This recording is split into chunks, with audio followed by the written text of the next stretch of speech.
And welcome, welcome. I am State Representative Carolyn Hughley, and we are here.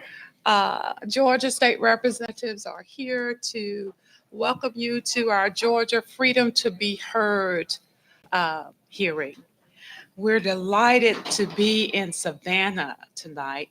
Last week, we were in Atlanta, and we heard from citizens in Atlanta on the subject of diversity, equity, and inclusion. And tomorrow, we'll be headed to Albany. It's important for us to come and hear directly from citizens all across our state. So we welcome you and we thank you for coming tonight. Before we begin, we have the forever mayor of Savannah, State Representative Edna Jackson, who will greet you with a special Savannah greeting. Good afternoon, everybody. Now, usually, I don't need one of these things right here. I'm hoarse, and there is someone watching out here to make sure that I won't talk loud and a lot today. If you're from Savannah, you know it's Shirley James because I'm not supposed to be talking, but I will be listening. I just want to welcome first the committee here for choosing Savannah as one of the places to come just to listen to what is happening down on the coastal part of Georgia. Usually we don't have the honor of being a part of some of these sessions, but now we are becoming even more and more involved in what is happening from here to the Capitol and back. So I just want to thank them again, even though I'm a part of the delegation in Atlanta. But I am also representing Ann. This was Ann's responsibility to welcome all of you and Westbrook, but she had to go out of town and could not attend. So she wanted to be here, but she asked if I would do this. I'm sure that we're going to get a whole lot out of this session, and you're going to be able. I see some faces that I know in here, and I'm sure that you will hear what Savannians are really talking about and how they feel about the topic that we will be discussing here today. So with that, it's time for me to shut up, oh Lord, and close my mouth and listen. So thank you so much for Thank you coming. very much. Let's give her a round of applause. Thank you so much. We're just delighted that you are gracing us with your presence tonight, particularly as your voice is a little hoarse, but we're glad that you're here with us. So the past several years, we have seen unprecedented assaults in our communities. Many politicians in the Georgia General Assembly have spent more time seeking higher office than considering the real problems that Georgians face. All the while, the folk in charge have made it increasingly difficult for Georgians to make their voices heard. We've witnessed not just the passing of restrictive laws and regulations, but also the weaponizing of procedures and the limiting of public testimony.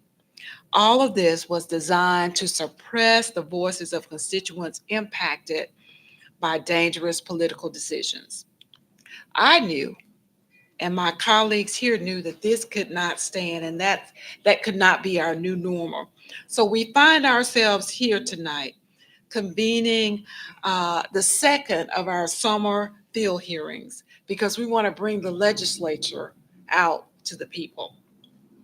Georgia House Democrats believe that all Georgians deserve the freedom to be healthy, prosperous, and safe. Inspired by your stories today, we will continue to work toward that future.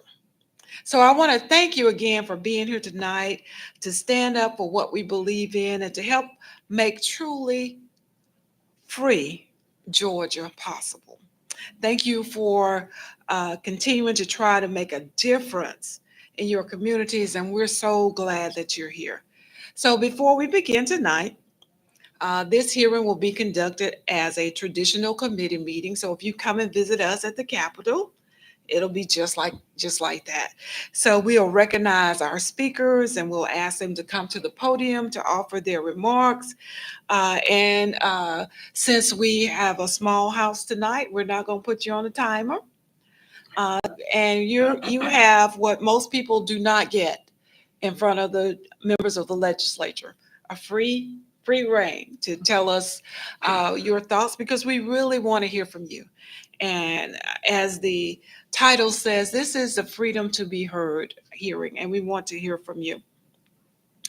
So we want to make sure that every story told is heard. And uh, if you pass, we have a story collection area. If you aren't comfortable speaking from the microphone and you want to share something with us today, if you hear something during the comment period and you decide you want to speak and did not sign up in advance, just let us know and you can do that.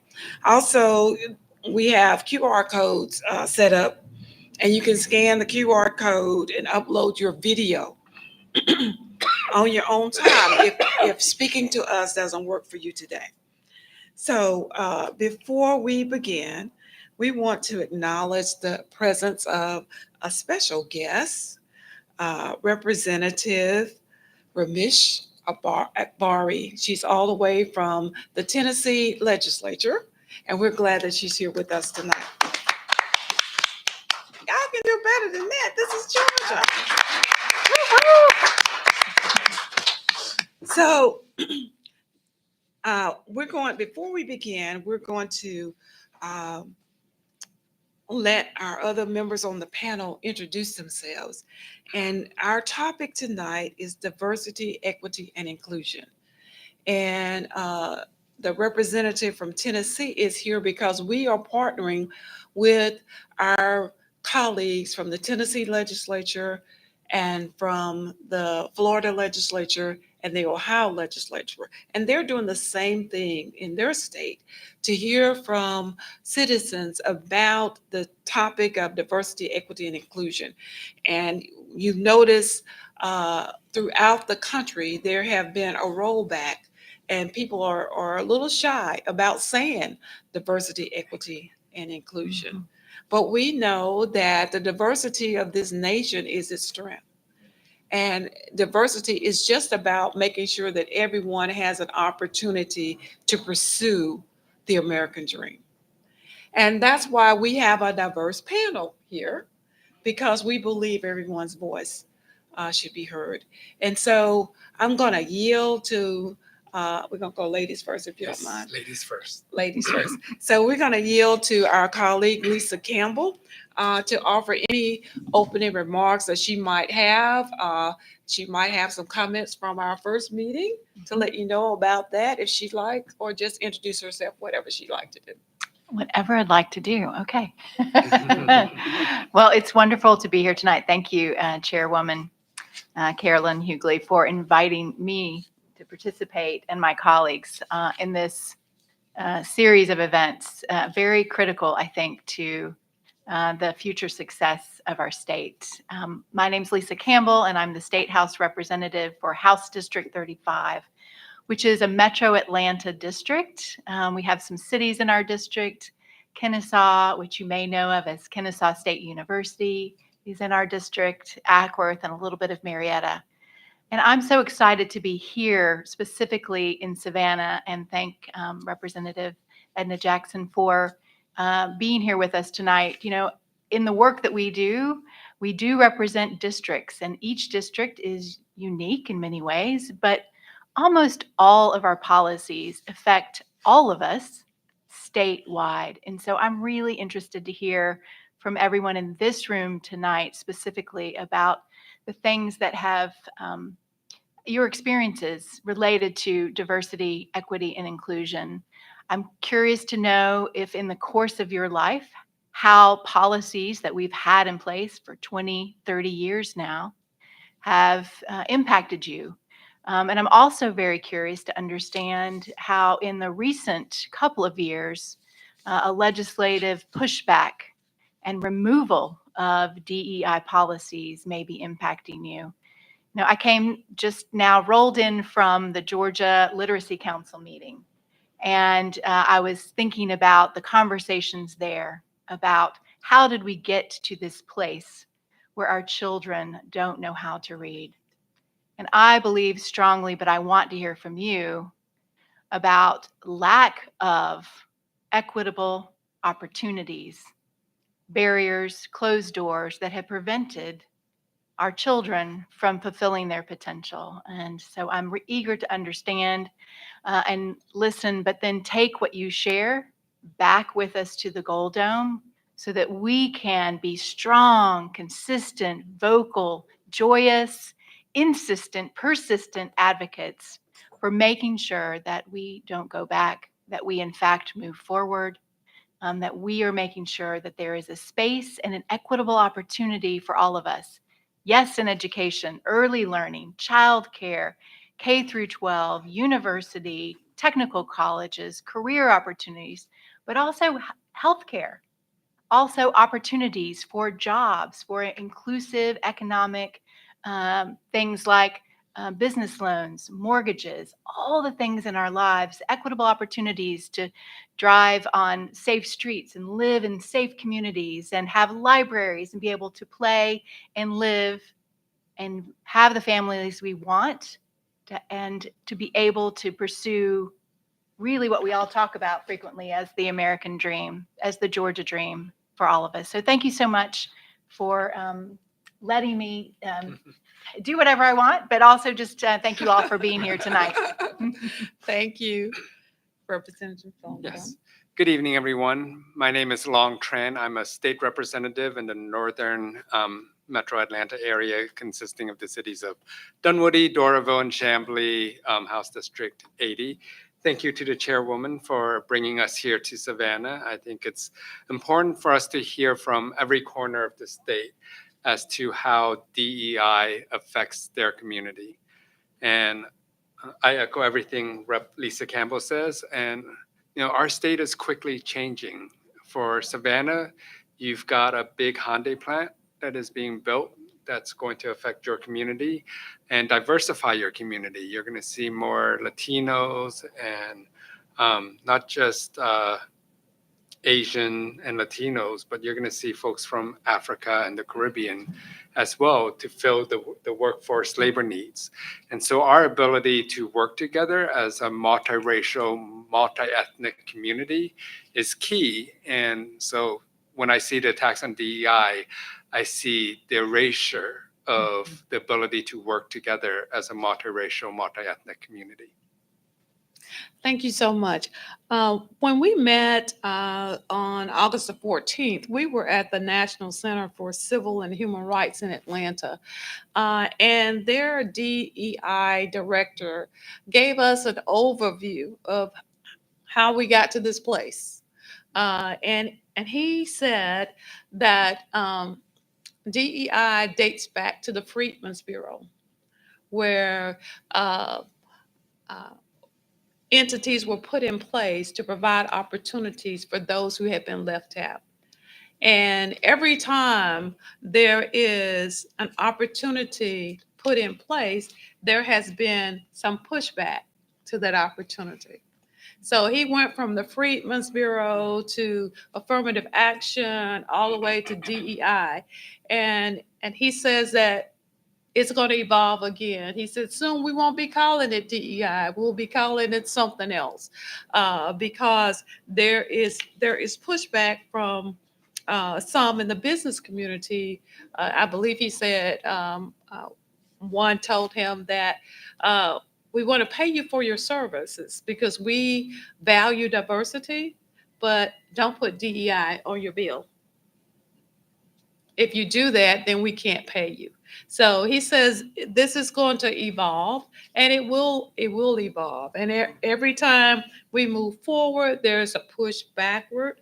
But that's part of our struggle with diversity, equity, and inclusion. So, but we know at the end of the day, our state will only be successful if it is able to educate all children particularly children of color. The better we educate children, minority children, um, the better our economy is going to be, because all of them have to participate in this economy. And so we want to make sure that everyone has an opportunity. So you have heard enough from us, and we'd like to hear from you. So before we call our first speaker, because we are a small group tonight, we're just going to chat. And as I said, we're not going to put the timer on, but we're going to have civil discourse, even with the chatting. And after you present, members might have a question for clarification or some additional information, or they may not. So if they don't, that does not mean there's a lack of interest, but sometimes they will ask for additional information. Okay, so let's see. We have Karen Brown, um, Savannah County Day School, I guess. Savannah Country Day School. Okay, so the floor is yours.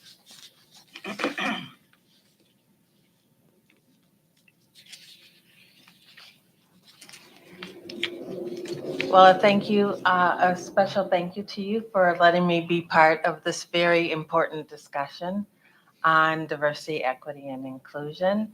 My name is Karen Brown. I am currently the Director of Cultural Competency and Inclusion at Savannah Country Day. This is not my first time having this role. I came to Savannah Country Day about 3 years ago, but I have been at other schools. And actually, I've been involved in DEI in some way, shape, or form ever since I was at Howard University. And after that, I worked for 2 congressmen in Washington, D.C., working on women's issues and race issues. And so the landscape has definitely changed since those days of ERA and, just focusing on race. And, currently, the reason that I've chosen to focus on students is because they're our future. And a little bit about me and something that I think is very important to children and adults is talking about our story, storytelling, talking about our personal narrative. For me, what made me or had me come to Savannah or back to Savannah, and I say back to because my father, grandfather, and going back supposedly to Sapelo Island are from this area. I spent many holidays and summers in Savannah, Georgia, and a lot of hot summers with no air conditioning in Savannah, Georgia, in the house on Anderson Street. It has always been a place that it's felt like home to me. I have lived both domestically in many different cities and also abroad for about 5 years in London. And this has always been the place that I've come back to. So I decided that I was tired of cold weather and I was coming back to a place that just always sort of felt like home, having moved around a lot. Um, I speak a lot of my father, who was from Savannah, because, he chose to leave Savannah, went to the Air Force, settled in the Midwest to start a dental practice there. But he always loved water. And what I didn't know at the age of like 3 is the fact that they moved to Gary, Indiana, and then they moved to a part of Gary called Miller Beach, Indiana, which is right outside of Chicago. And we were the first Black family to live there. Um, I was young. I didn't know what that meant. I didn't know what it meant when we were offered police protection to be that first Black family where nobody really wanted us there. But I didn't know my first day of kindergarten, being the only kid of color there, that being called the N-word repeatedly by that little boy with red hair and freckles, well, I didn't know what that meant, but I knew from the way he was saying it to me that it was not something that was nice. And to this day, I can close my eyes and remember it. And I always tell people that because I am a seasoned individual. We won't talk about how old exactly I am, but what I can tell you is I can close my eyes and I can remember to this day what he looked like as though he were in front of me right here and right now. And it's a lot of the reasons why I do what I do, because as that only kid of color, I didn't have a lot of people to go to who understood what it felt like to be the only, to be othered. And throughout life, I experienced that, whether in the workplace, whether when I was in high school. And it's a lot of the reason why I chose to go to Howard University, where people looked like me. I had decided that I wanted to be senior class president, and I did not want it to be that I did not get that because of the color of my skin, because I had to try to be like everybody else. And so I chose Howard, and I would like to say that I did lead my class out as a senior class president when I finished. Um, I say this and I give you a little bit about myself because I believe that everyone's personal narrative shapes who they are. And I think it's very important that we understand that and we talk about who we are and how we got to a certain place. And it's something that I instill not only in the children that I work with, but also the adults that I work with. I've worked with for-profits, nonprofits, and schools. And no matter what, you find that everyone wants to feel that they belong. So although we're talking about DEI today, I would like to add the B to that, belonging, because you can have diversity, you can have equity, and you can have inclusion. But just because you include everyone does not mean that they feel they belong. And I think that it's very important that we talk about the belonging piece of that. I like to say to my students, as I try to explain it to them, that diversity means that if right here, right now, we were going to move all of these chairs and say we're going to have a dance, that everyone would be invited to the dance.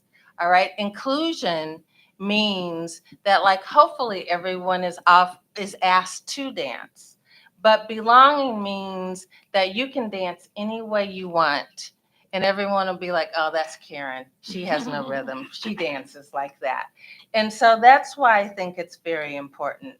Um, and I feel that when you have and work with children, you often realize that they are, they very easily can pick who looks different from the majority.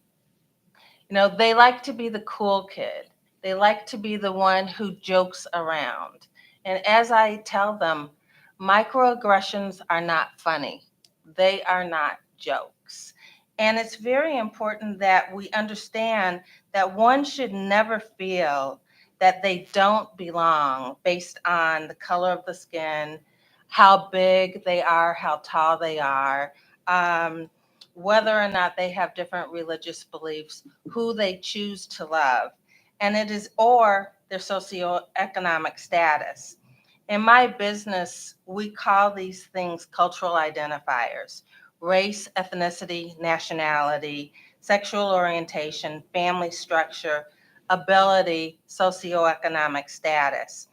And as I say to people who think that I'm only interested in helping one group of people, although I do understand what it felt like to be that little girl of color who didn't have anyone to go to, I also understand what it's like to be that person who doesn't look like everybody else, who doesn't love like everybody else, and so many other things, who may have two moms or two dads or be part of a divorced family.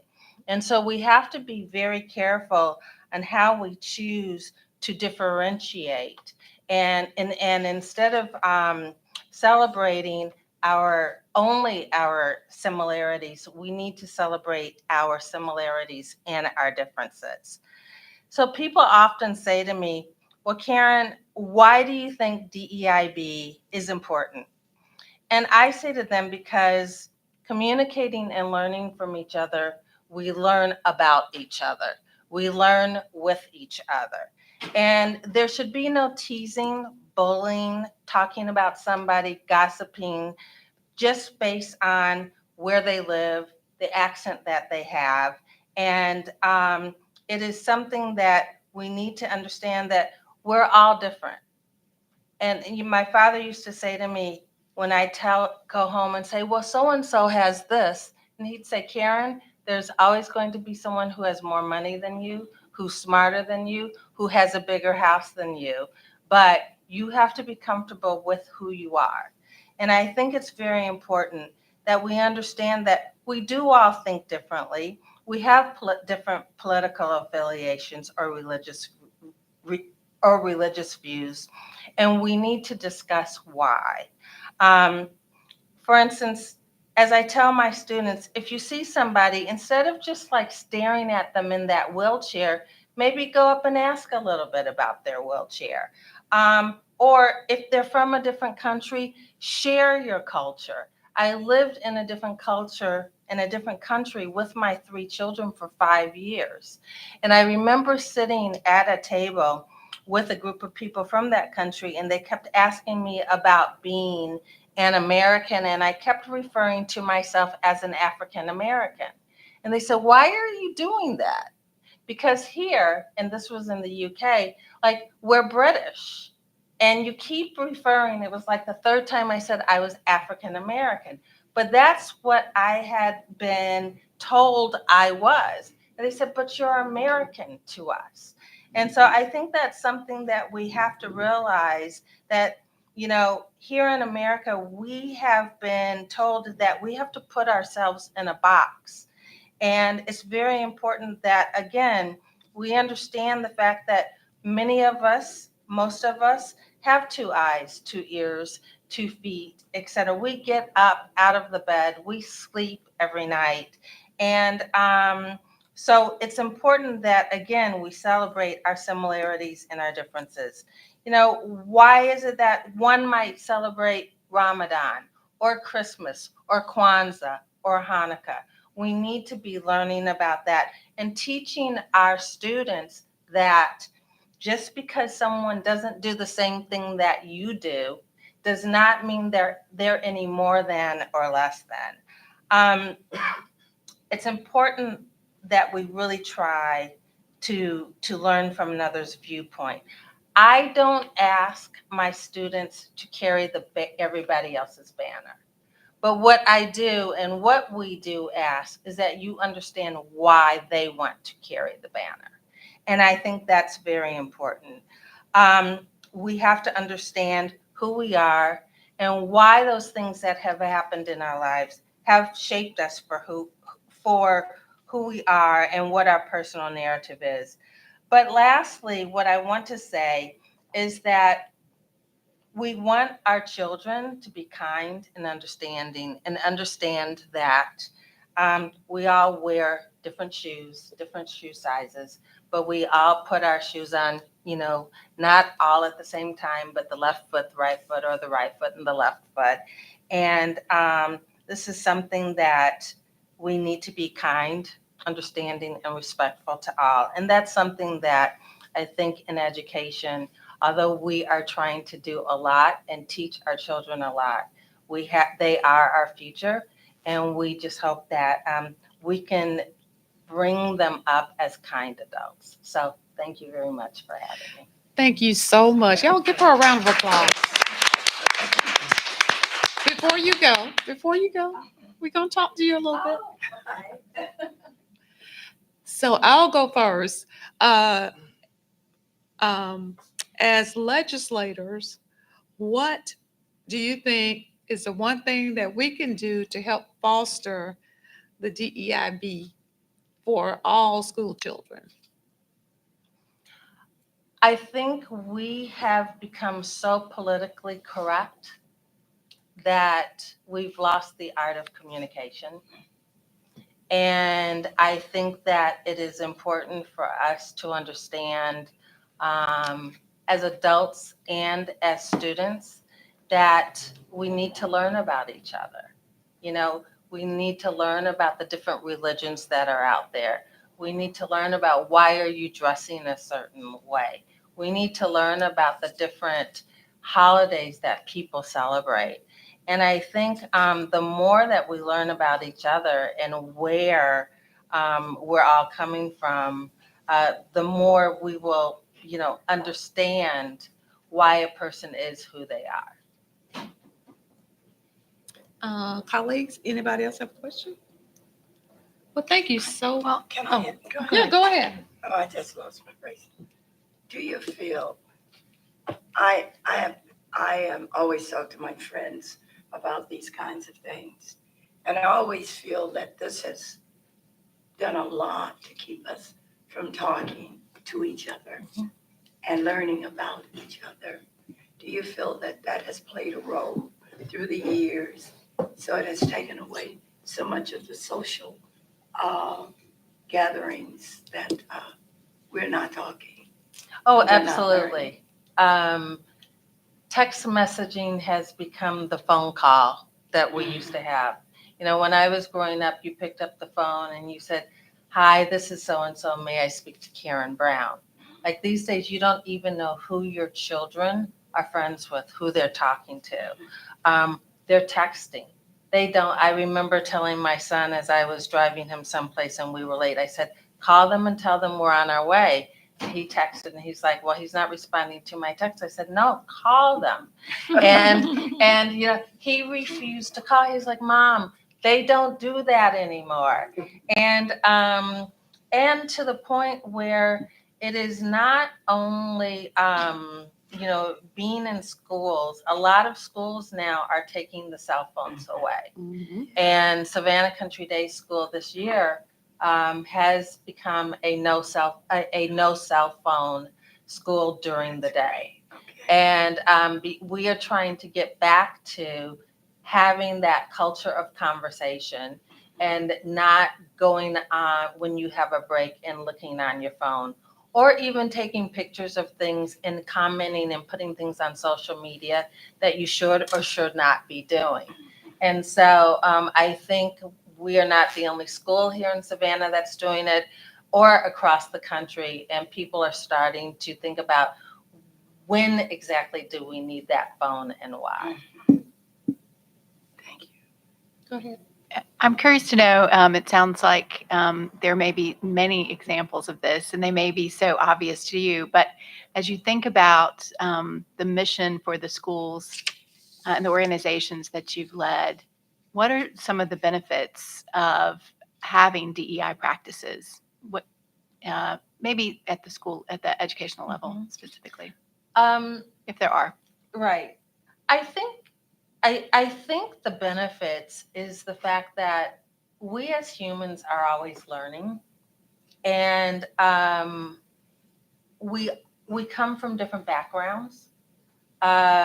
We come from, some of us, affluent backgrounds, to students who are receiving a large amount of financial aid. We mentioned the Hyundai plant that's here, and we have luckily gained, quite a few of those families who have enriched our diversity at Savannah Country Day.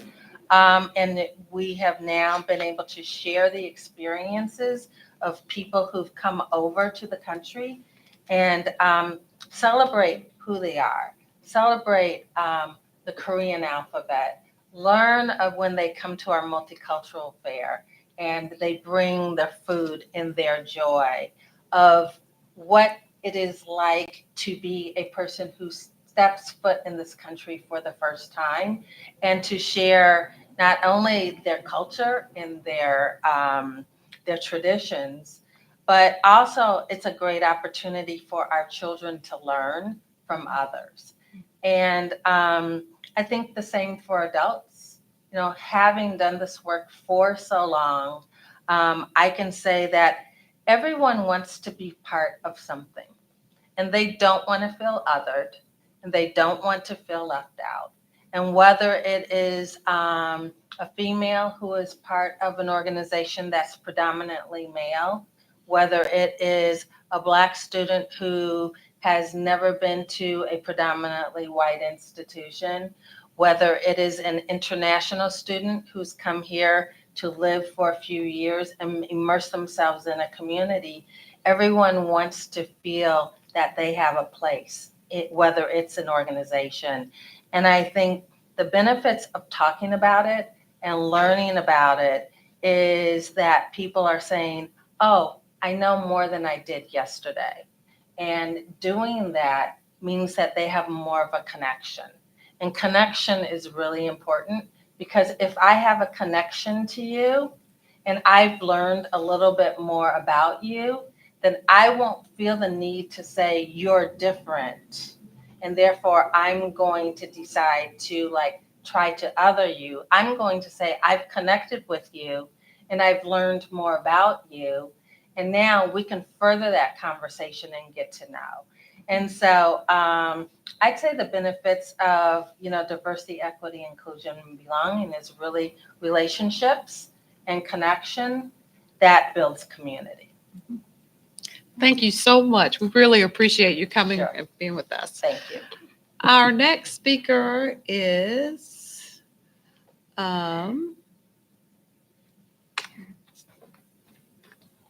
Shirley B. James.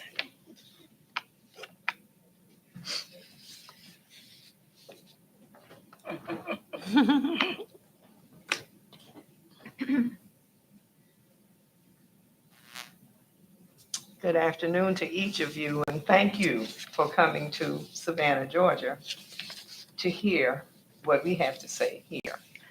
I'm not sure exactly what I'm going to say, but if you talk about going back and thinking about experiences in my life, then I go back to the time, because I'm in my 70s, almost at that next number 80. But I grew up in a time, and I grew up in South Carolina when everything was segregated. And I think I had my very first experience with DEI when I was about 14 years old and took my first job. It was at a 5 and 10. And those of you who are older will remember a 5 and 10, where you could go and you spent a nickel and you spent a dime and you could buy a lot. I didn't realize at the time the kind of courage that I had as a 14-year-old to go and apply for a position in this particular store. Even though I ended up in the stock room, eventually I was trusted enough to go out to the candy counter and be able to measure, 2 ounces, 3 ounces, 4 ounces of candy. And I was trusted also to be able to handle the money. Back in the 1960s, for someone like me to be able to do that was very, very strange. But I didn't realize the advantage of having that experience until I got older. Even though if my father walked downtown, he had to tip his hat, move to the side if a white female came along. I remember that. And both my parents, even though they were professional persons, aunts and uncles, there were certain kinds of ways that you had to address what I would call the majority population in the small town. But in our community where we grew up, there was definitely the village. And so what we were taught from a moral standpoint, what we were taught in terms of values, what we were taught about people in general, was that we had to respect everyone. It did not matter what your socioeconomic background was. It didn't matter your race, because believe it or not, in the block where I grew up, we were very integrated in that block. Again, going back and reflecting, I learned to appreciate that as I got older. When I went away to college, I had the opportunity of participating in an exchange program. So this was my first time actually going into a majority situation. I'm a sophomore in college from Spelman College, going to Cedar Crest College in Allentown, Pennsylvania. I could tell you that that was probably the first time that I really learned to appreciate the fact that I was a Black female. That was the first time that I really got to appreciate the fact and own the fact that I was a Black female and I had something to offer. Because there were two of us from Spelman that went, and I had opportunity to share who I was, what some of my culture was, and it was received. So that was a good thing. Again, it goes back to what Ms. Brown is saying in reference to sharing your differences, but then when you share, and it was the communications and the relationships that made a difference with that. So therefore, when I went to graduate school, same kind of thing, that would happen. So when I came to Savannah, Savannah was similar to Boston, Massachusetts in a way, because we were in Boston at the time when in South Boston, there was a lot of, I guess you could say, I would call it confusion, but not necessarily confusion, but there was a lot going on. This is the late 60s, early 70s in reference to desegregation of the schools and busing. And what I experienced in the Boston area, then I come to Savannah in 1971. Same thing. But it was in 1971 when I met this person, Edna Jackson. And she actually was working with students in the public school systems at the time with the desegregation of the schools. But it was like, well, why did I leave the Northeast, where some things that we are always talking about that's happening in the South, and it's the same thing, and now I come South, I come back home, and it's the same thing that's happening. So fast forward, once I got here and got involved in the community here, and I think I was kind of thrust into some places because of who I was, whose I was, and the position that my husband had and that he still has. But I had opportunity to work with a very diverse group of persons in this community who were instrumental in starting some of the, what I would call the most prominent, some of the best social service organizations that are here. Like Safe Shelter, for instance, being on the sort of like the founding board for Safe Shelter, for the Ronald McDonald House. At the time, there was another organization that had to do, not similar to, but it was like they called it the Voluntary Action Center. So it's like I got thrust into these things. And even when they were desegregating the YWCA in Savannah. So I was on that committee as well. So I had opportunity to kind of see what it's like to build these relationships, but then to be able to speak and be representative of those of us who were marginalized, or for another term you might want to call underserved. Mhm. And so to be in those kinds of positions, I'm a very quiet person. I don't talk a lot. I don't say a lot. but I will work. And if I decide that I'm going to do something, you're going to get 110%, not just 100% from me. So that helped. But what I see that's happening now, we were practicing DEI. Mhm. We were doing it. But what I see that's happening now, it seems to be based on a fear of allowing us as a people, allowing us as Americans, as Georgians, to be able to just respect each other, to respect our differences, but also we don't take the time to talk about where we have the common values.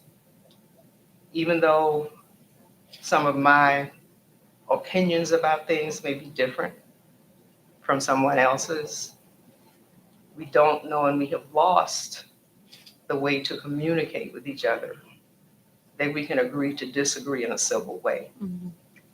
So some of what I really get angry about, what's happening with some of the laws that are being passed in our state, especially as it affects our public schools and just the educational programs in general, is passing laws that deny the opportunity for us to learn about each other, to accept each other's ancestries, our histories. I kind of look at it like, as Americans, the majority of us came from somewhere else. Mhm. The majority of us came from somewhere else, and sometimes we're afraid to acknowledge that. Now, we may have come different ways. Some of us came because we didn't want to come, Mhm. but others came because we did want to come. But we're here. And not giving pure recognition to our Native Americans who were here, Right. and giving them, the kind of honor and respect that they deserve. So I think in reference to what you all can do, and I'm sure it's an uphill battle, is to try to make sure that legislation is passed that will allow for equity in teaching and not putting so many restraints on our instructors in the public schools, especially at the university levels, technical college levels, putting so many restrictions on what kinds of literature and books can be read.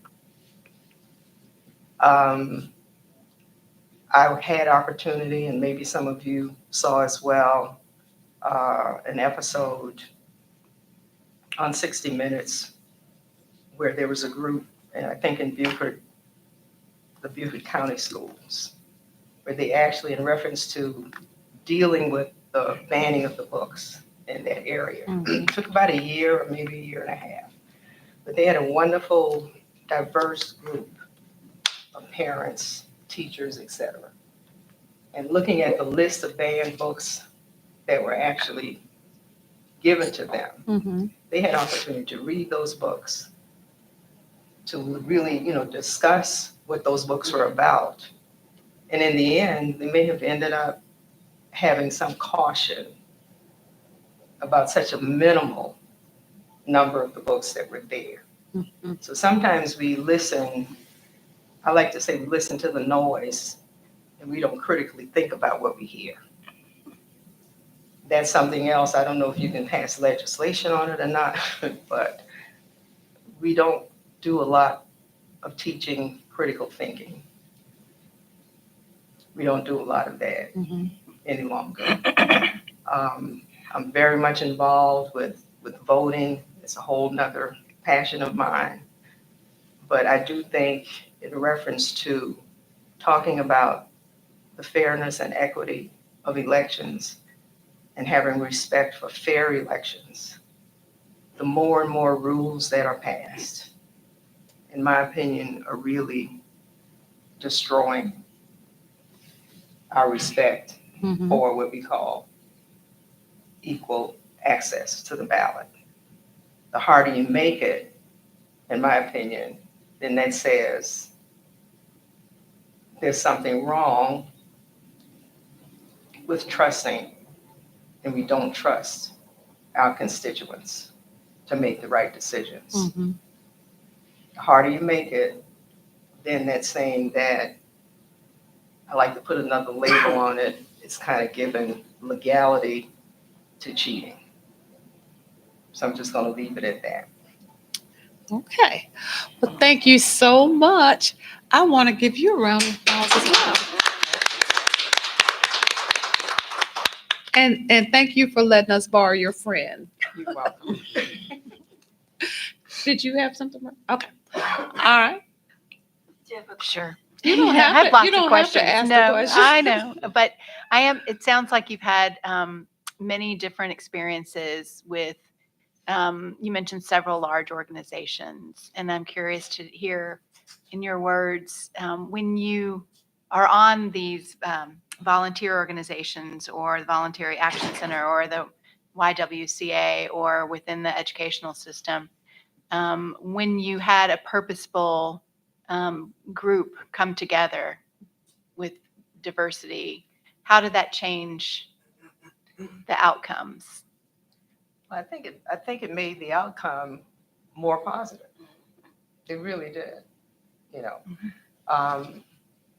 And don't misunderstand, well, I don't want to use that word, but there's still times now, even on a couple of boards that I serve on, being female, that you're still marginalized. And that's just saying being female, and it doesn't matter your race, Mhm. okay? That's just something that we run into as females. And so how to tie it, I know we can't do that with legislation, but it's just something that we still have to contend with. Right. Okay. But I thank you all for Thank being you. strong in what you do. Okay. Thank you so much. We really appreciate you. We're going to let some men in on the conversation. We have Mr. Marcus Thompson, who's going to come and speak to us at this point. I know two of you, of course, Representative Campbell, Representative Tran, of course, Representative Hughley, Representative Jackson. Thank you all for coming down and being a part of this and trying to reclaim what DEI is. My name is Marcus Thompson. I'm a friend of Alan Westbrook. She asked me if I would be interested in giving my own testimony because I'm not only a person that deals with or it's affected by DEI, I'm also an HR professional that administers the policies. I own an HR solutions business that's called Mackay HR. And so I have a unique perspective because I'm the chief people person for a number of offices in the area.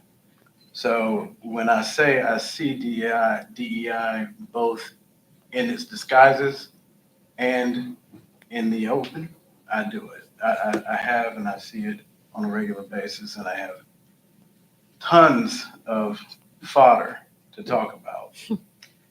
But I also ran for office in the area, but one of the things that I remember wholeheartedly is that when Representative Jackson, when you said your phone or just the keyboard warriors that we have, that is an absolutely true case because when you are face to face with individuals, unless they are hardcore, just completely, just a racist or a misogynist, and that's just how they were born, that's how they're going to die. The conversations have a completely different tone than if you're on social media or if you're behind the tech or if you're texting. And so one of the things that I would suggest is that we find some way, much like a canvas for a campaign, talk to people to actually reach them and educate them about what DEI is. It is not something scary. But look, guys, I gotta apologize because I don't dress like this typically. No, you don't, Mark.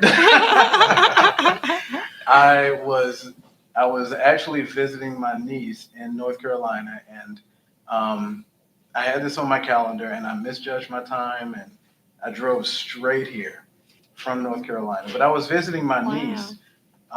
She recently was misdiagnosed and put on her medication was removed. She was taken off of the medication, something that needed to be weaned off of. And because of that, she was thrown into a spiral that basically hospitalized her. And then eventually we came close to losing this little woman who was a bright star. And one of the reasons my sister, both my sisters and I believe, is because the doctors that were available for her particular diagnosis, there were none available that were any person of color. Mhm. And I never had any involvement with the doctor, but my sister did, and she explained to him what her pressures are and what the stresses were, and he completely ignored it and moved forward with an ill-advised action to take her off the medication. Thankfully, she came back to us, and I was actually visiting her and just loving on her and getting some uncle time in. But that's a personal experience that reinforces what we do in DEI. I've spent a lot of time I've been the only in many places, much like what you mentioned earlier and what you mentioned earlier. My great-grandfather was the first to own a home in our little town of Whiteville, which has like 5,500 people right now. This was in 1898. When I was told that story as a boy, that was my first experience with DEI, because he could not own that home without the help of a white attorney that believed in equity and inclusion back then. Mhm. It's giving me goosebumps talking about it right now, as a matter of fact. I didn't know what DEI was back then, but I knew what was needed even when I was in high school. I've worked with companies that initially resisted DEI programs, but after witnessing dramatic increase in turnover and decline in culture, they realized the need for change. When I began hiring, now I kind of have to put the right clothes on this story, because they came to me needing diversity, but they did not want to use the term DEI. They didn't want to use the term diversity. They just said, we want some guys, some new people. We want some new hires. And they discreetly told me that they did want diversity in their ranks, because at this point there was no diversity whatsoever.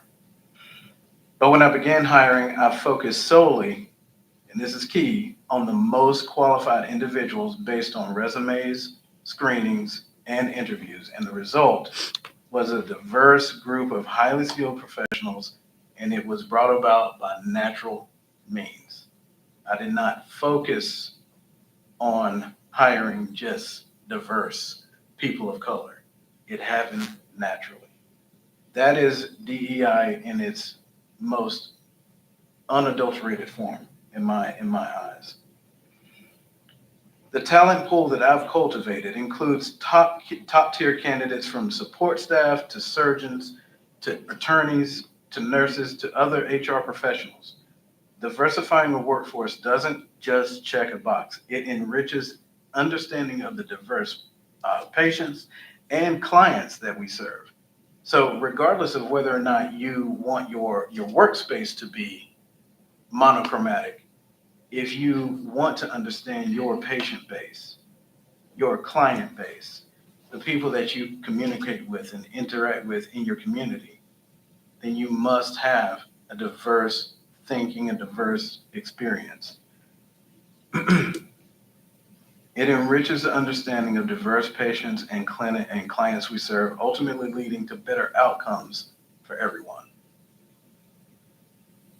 Now, this is some real talk right here. DEI is not just a program. It is a foundation for thriving, inclusive workforce.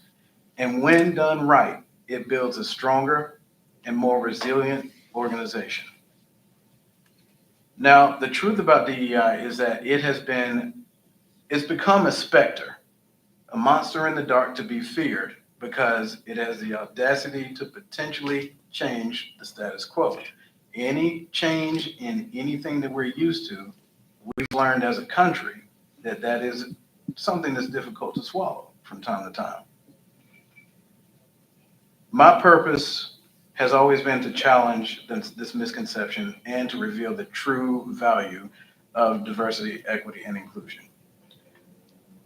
DEI is often viewed as a threat, but in reality, DEI is an enhancement. DEIB, thank you for giving me that too, by the way. DEIB is an enhancement, not a threat. It brings positive change, measurable change, fostering innovation, better decision making, stronger team dynamics, increases employee satisfaction across the board, and enhances company reputation. There is a company right now that I work with that is the most diverse company in the city. It's a medical office, and they have truly seen the benefits of that diversity. The message that we need to bring forth that DEI, embracing DEI is not about fearing change. I can tell you, I went online just to kind of listen to some videos and get in the mindset while I was driving, because I'm tired. I'm not even confronting. But the first 2 or 3 things that popped up was the DEI disaster, the catastrophe of DEI. And it blew my mind because I've seen what the benefits of those things are, of DEI, what DEI is. It is about harnessing all of our diversity to build a stronger and more inclusive organization. What can we do potentially, hopefully, as legislators? I'm not a legislator. What can we all do is work with boots on the ground HR professionals, people that are dealing with the DEI problem without having to deal with the DEI problem, because we can't necessarily say that it was a DEI problem. Okay? And so reimagining DEI, rebranding the term, that is awesome. That is beautiful. I love the idea. But also create some sort of legislation potentially that protects the core of what DEI is, so that regardless of the iteration it may show up as or how it's labeled, the body of DEI is protected in legislation in Georgia State. So that's all I had to say. Thank you guys for having me. Thank you. Thank you so much for driving all the way to be with us. Of course. All right. We have Mr. Jerome, is this Irwin? Senior. Irwin Senior.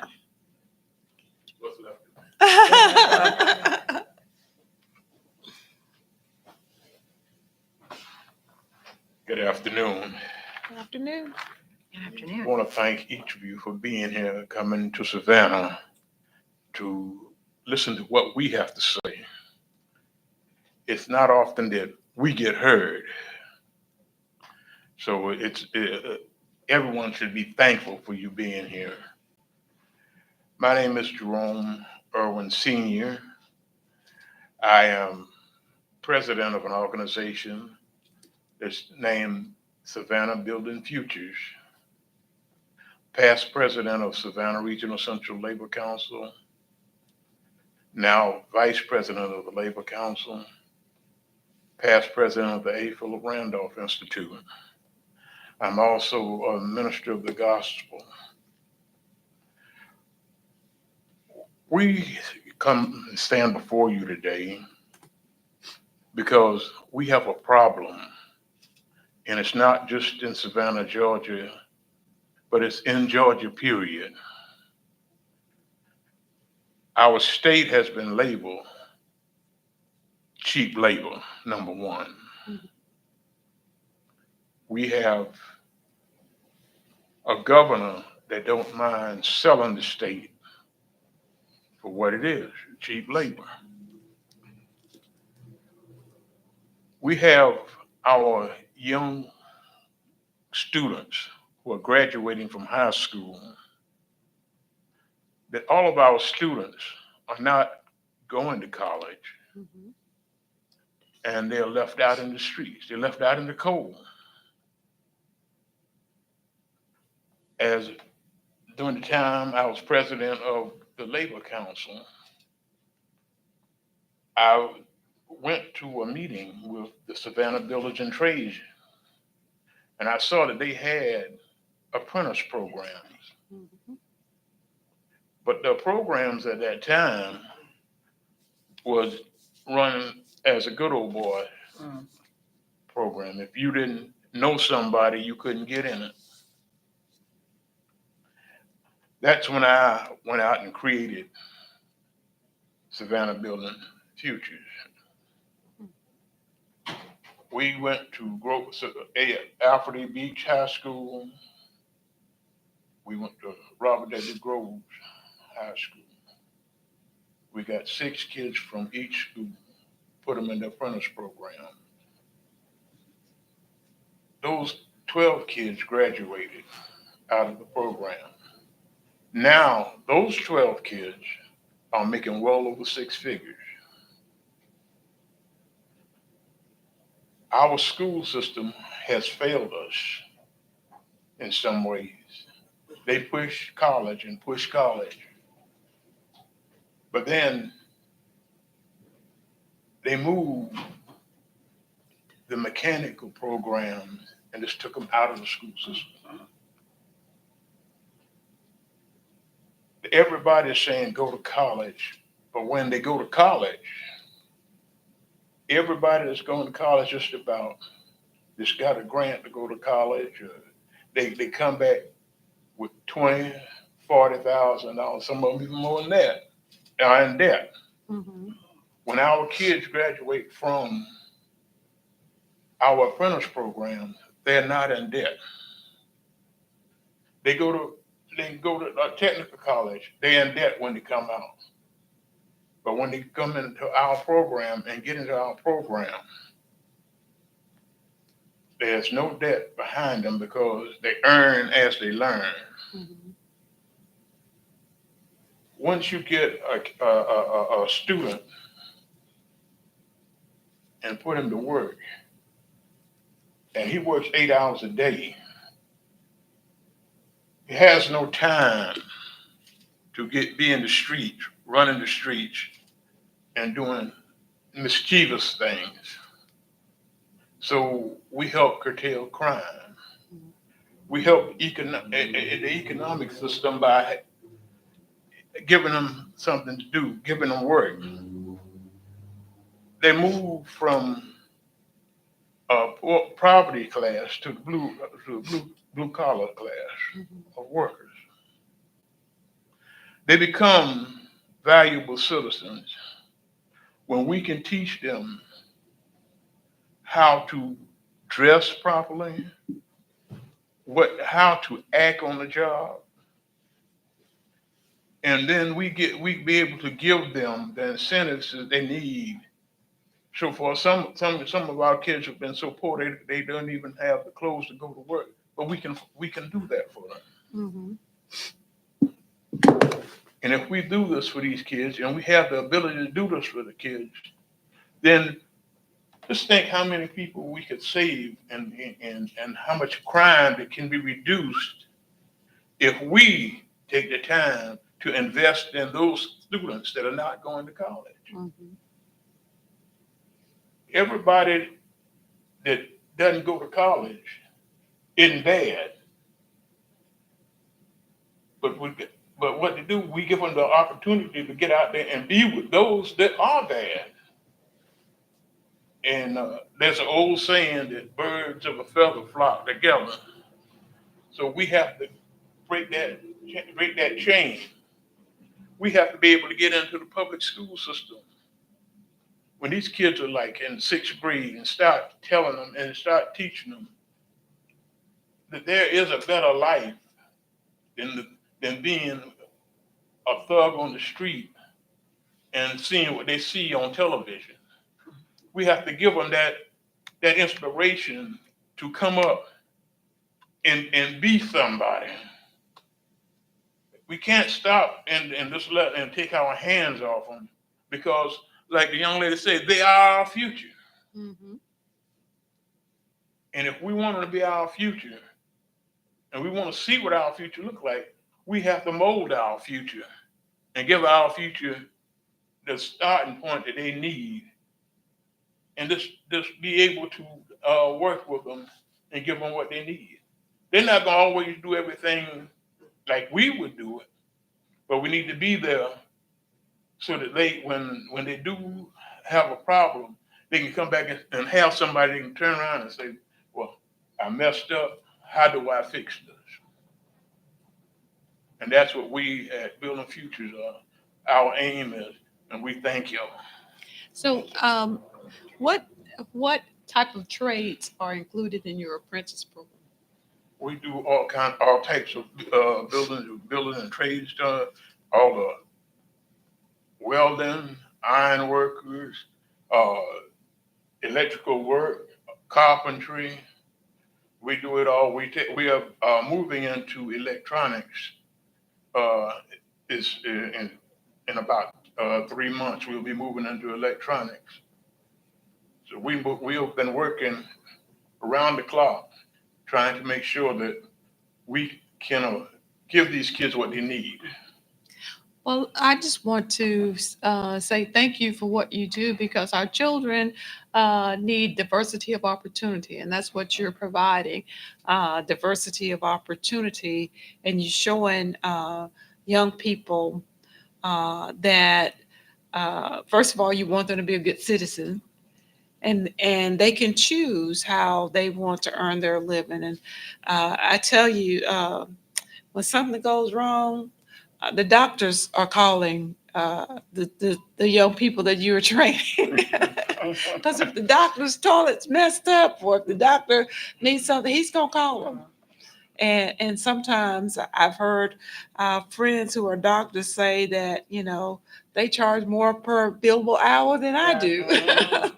So, but we appreciate what you do, and it's important that students have diversity of opportunity so that they can really make choices that suit them, that's good for them, and we need counselors at schools to make sure that children can decide what they want to do, and there's nothing wrong with whatever they choose to do. And we would ask that, maybe if y'all in your legislative roles could kind of legislate something so they can understand it. This is what the kids need. Mhm. Because every time we lose a kid, it's not good. Every time someone goes out there and gets shot, it's not good. Right.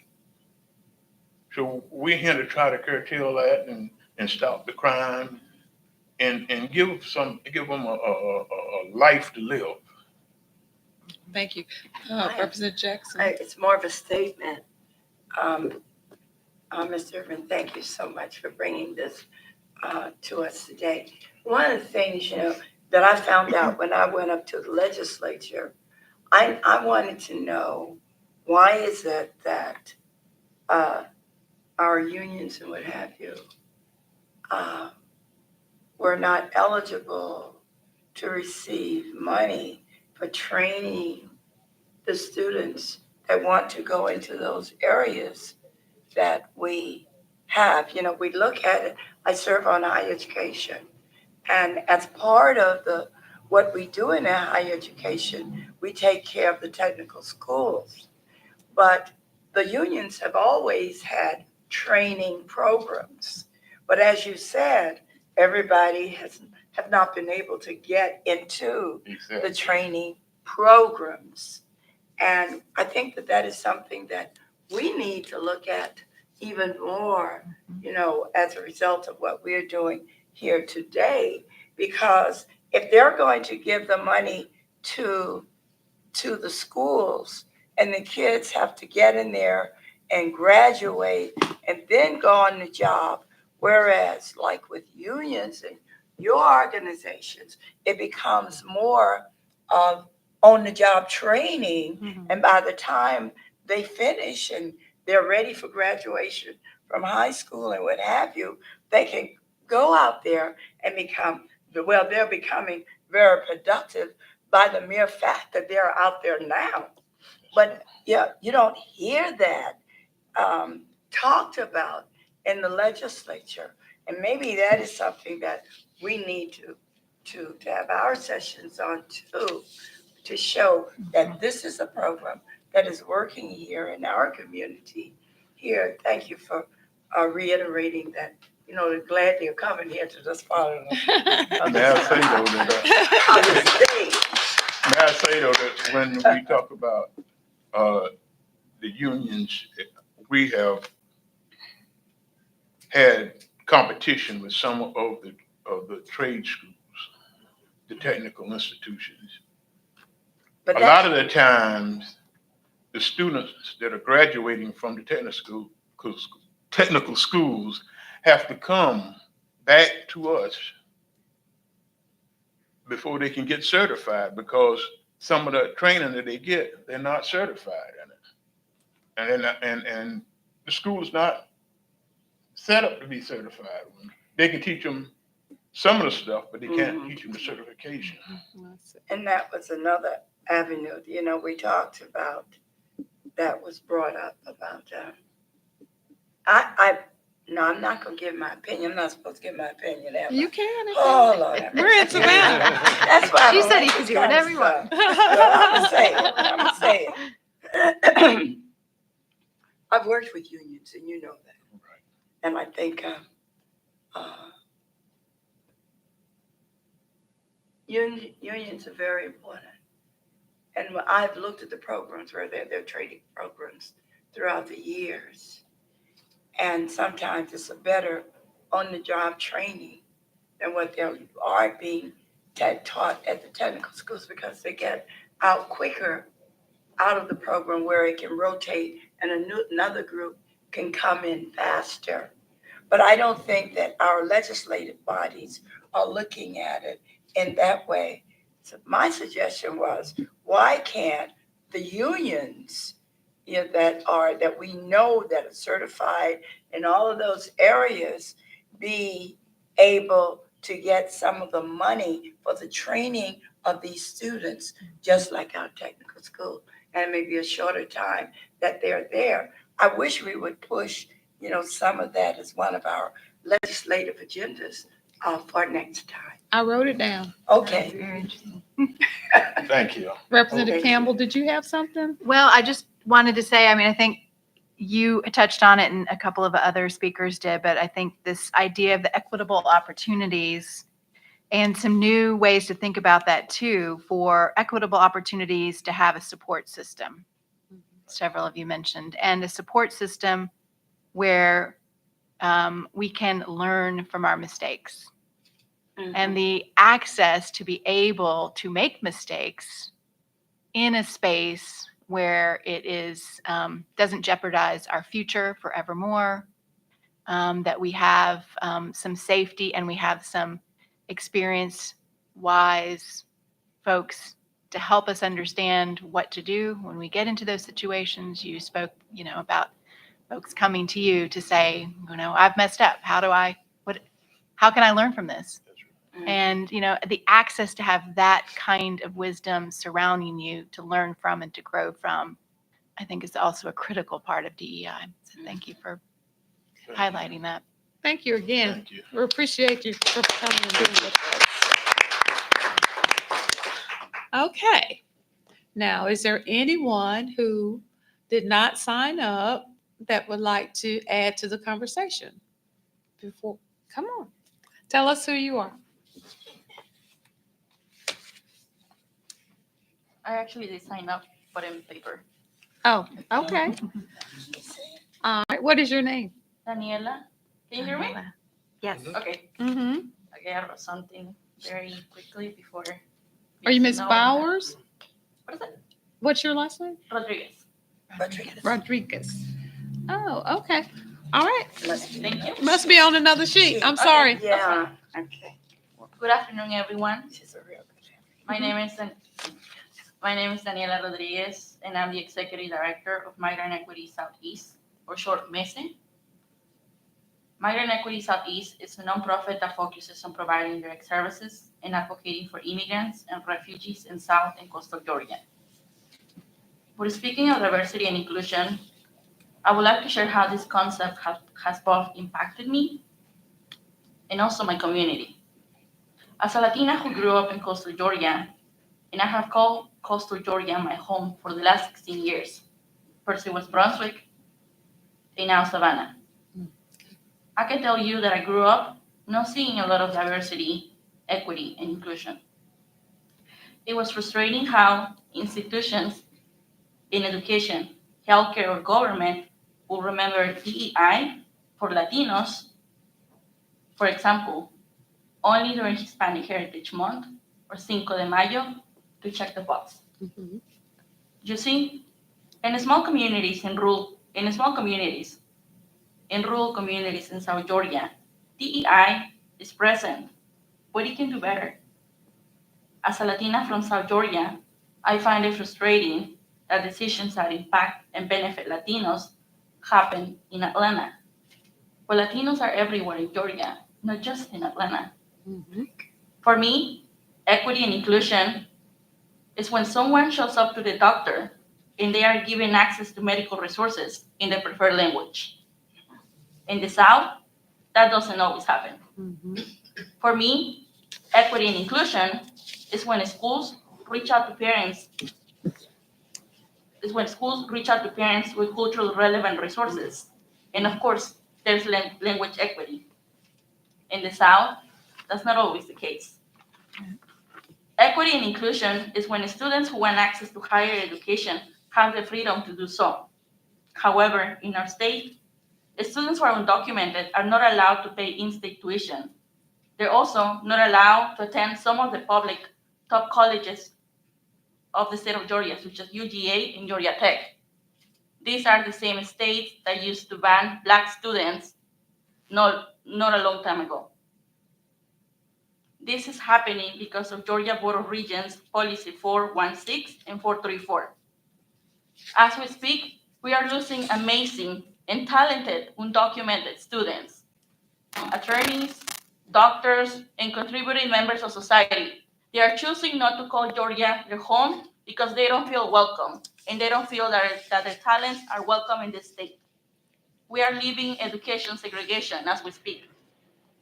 Equity and inclusion is when decision-making meetings, such as the one today, where people can speak about their own stories and advocate for change in their preferred languages.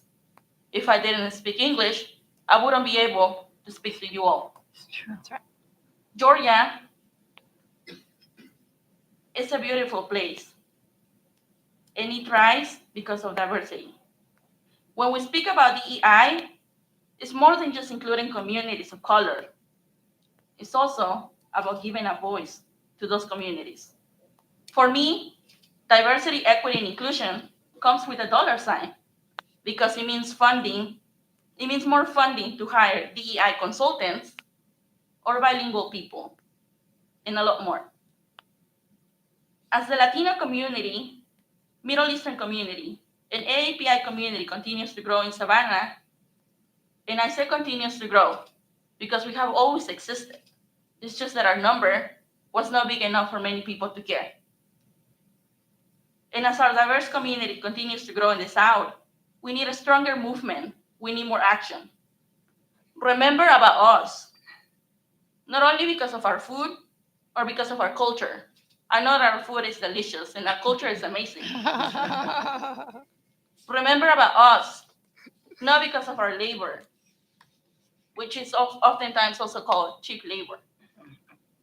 Remember about us, not because of our economic power or economic contributions. Remember about us because of our humanity when you create policy and push for change. This year, my heart was broken when a bill such as House Bill 127 did not pass. House Bill 127 would have been a bill that would have provided more resources for ESOL students or English as a second language students who had special education needs with more resources. This bill did not pass. But at the same time, House Bill 1105, an anti-immigrant bill, it passed and it became a law. This bill or law, it is based on the discrimination of people for the color of their skin. I dream of a better Georgia, a Georgia where everyone will be accepted, a Georgia where people will not be discriminated on the basis of race, economic status, or immigration status. I dream of a Georgia where I will not be the only Latina in the room. I know that is possible. Thank you. Thank you so much for being with us. Anybody have questions for her? I do want you to know that language diversity was expressed to us at our meeting in Atlanta by Michelle Kane, Okay. who is a candidate for state representative. And so that is one of the things that she is hoping to bring forward to us, more language diversity. So you're reinforcing what she told us at our first meeting. So I want to thank you for that. Thank you. So I just want to let you know, I was one of the co-sponsors of House Bill 127. So I will also bring it back up the next session and fight for it again. Thank you. I hope you can bring also some of your colleagues who represent South Georgia. Absolutely. And if you do, I would like to sign your bill. Okay. Okay, my Yeah. reason for saying this is because we've had these conversations before, and the more we talk about them, the more we can do. You know what, with our little library meeting that we had once, and because it causes problems with the children, It does. you know, and not having people within the school system that can translate. And the mothers, the kids maybe understand some things, but the parents may not be able to understand. So yes, thank you. Thank you. Thank you. Shirley. Thank you so much. Thank you so much. That brings us, unless there's somebody else who has something for us.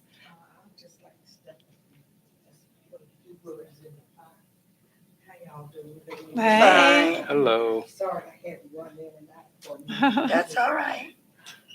It's just been overwhelming coming in, listening to all the information that you all have brought to the forum. And I love the fact that you came here to Savannah, Chatham County to talk about diversity, equity, and inclusion. I like to mention that education is a big factor in allowing youth, children, and adults to come out of that factor.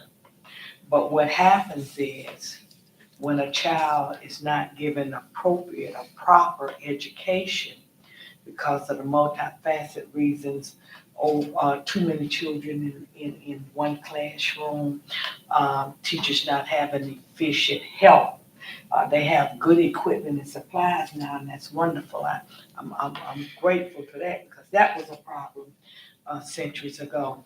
But now it's manpower. That's the problem that's in our educational system, and especially in grades K through K. Well, you know, we got early learning now, which I think is just so wonderful. Yeah, but coming out of early learning, and then they're going into actual school system, it is a difference then because they're not given that kind of multiplicity attention. And kids get promoted, they graduate, and they exit with not the ability to even be able to write their name, and can't tell you their address and can't give you directions to where they live. Diversity, equity, inclusion for a minority in a marginalized neighborhood. Those things are very important for that child to be successful in life. And um, inclusion, when you don't make the income to suffice for basic living standards, you'll find that that person is most likely to be in prison. That person, and even if they become a parent at an early age, you got to understand the children are deficient and without a lack of proper living conditions. So you have a recycling of the process over and over again. And it just basically what I'm saying is early education and continuous learning skills, testings, IEPs.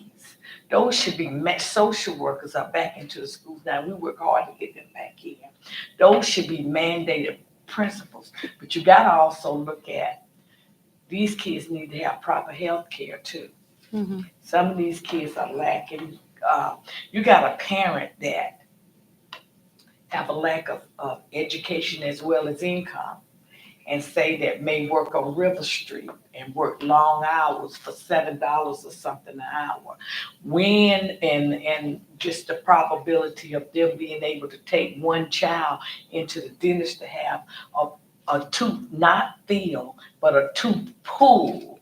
You know, this is where marginalized neighborhoods lack the ability to have the strength to bring people out where they can be productive, not only citizens, but be productive parents, and to utilize the cut rate that they have in the housing, and cut rate that they may have in food stamps and stuff. It just is not like cash dollars, because you can take money and go in the grocery store and buy anything you want.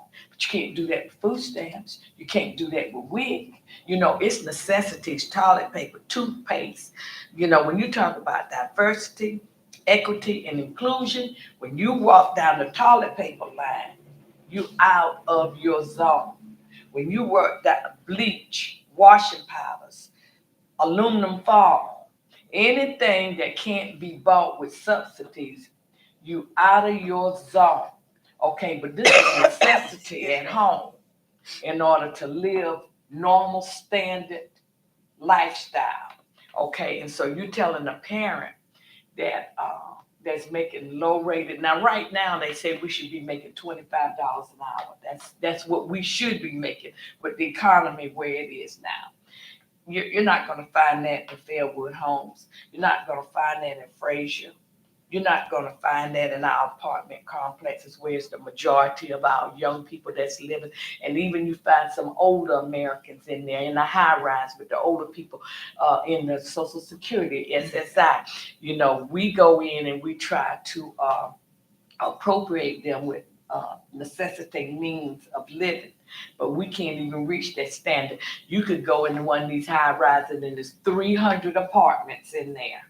Okay, and that's just for the seniors. And just think, if they're a problematic person and they have problematic children, and the children are living with the seniors, because you find a lot of that.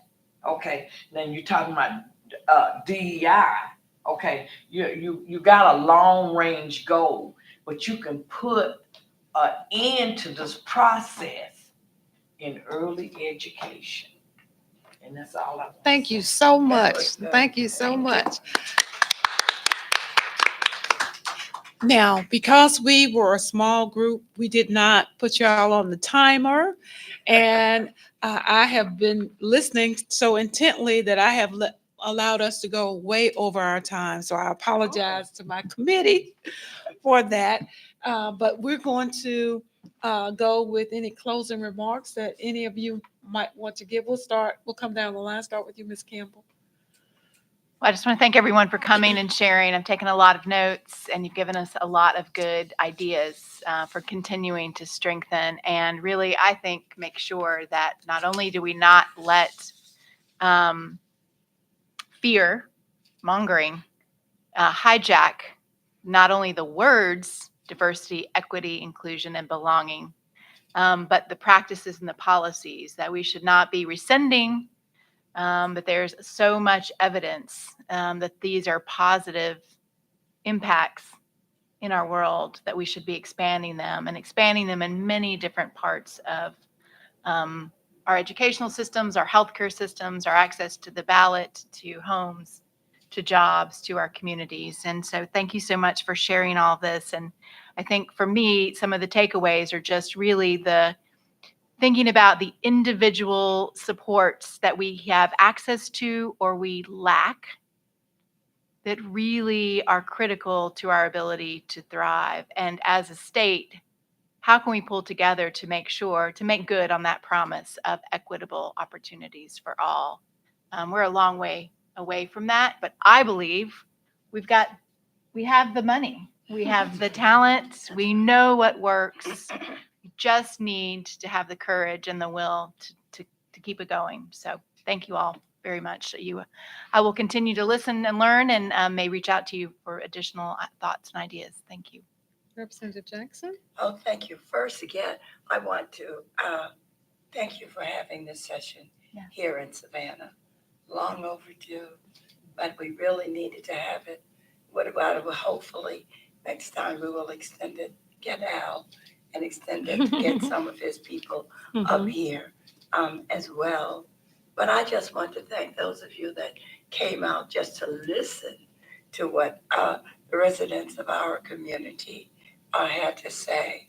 And as I was sitting here thinking, it may be good to have this kind of session with some of them in Atlanta to get them to come and to present what they said here today at a session in Atlanta.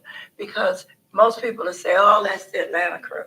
But they need to see that there is a crew that can come from the coastal area as well. And it's always needed when they see that we're thinking on the same level. You know, and I always talk about, and they say, I know the coastal empire. That's why it's, got to let them know, that we are concerned about the same kind of issues. And hopefully those that have signed up here, if we are able to do something like that, that you will come up. I know you will. That you will come up to Atlanta. We're able to have a day talking about these kinds of issues. And it may be divided up into small groups or something, but just take over the Capitol in a sense to get the thoughts of the people heard, because we're up there as servants of the people. Right. And I've learned a lot too, just for myself as well. Thank you again for coming, both sides, people from Savannah and my fellow members of the legislature. Thank you to everyone for coming out and speaking today. I think the overriding theme is our children's future and education for our children's future. The entire time I was thinking about our QBE formula, which is how we fund education within the state. It is over 40 years old, Right. created in the early 1980s. And it doesn't have in its formula a line item for even internet and increases for bus services that accounts for inflation. Right. And so how we go about changing QBE, we need public support for that. Right. But DEI will be important as we reformulate the QBE formula to address education for our kids, from language access to different career paths where it's not necessarily college prep. Right. So thank you for coming out. Well, again, this brings us to the close of our time together. We want to thank our gracious host in Savannah for having us here. Somebody said the South has something to say. And we're here to listen, and it's important for us as leaders to listen, because we need to hear from you, and that's how we grow. Our communities, we know, are not served by attacks on diversity, equity, and inclusion and belonging. And we know that our communities are not served when we don't tell the full story of our history. That's right. We can't silence people because they're different and because they've had a different experience. And we cannot criminalize poverty and mental illness either. Our communities are not served by ignoring gun violence, ignoring the climate crisis, ignoring poverty, ignoring the insurance crisis in terms of how much it's costing us these days. We have to address all of these issues as we go back to the Georgia General Assembly. And we want you to know that the Georgia House Democrats are here. We're here to serve you. We're here to listen and learn from you because we believe Georgians need to be healthy. They need to have freedom. They need to be prosperous and safe. And inspired by what you've told us tonight, we're going to go back to Atlanta with renewed interest and making sure that we achieve all of those goals. So thank you so much for being with us tonight. And again, I apologize for going over our time.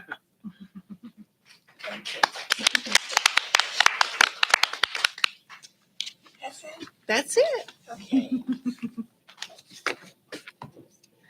Ah, that was good. I thought that was very good. It's good. Yeah. So that was your.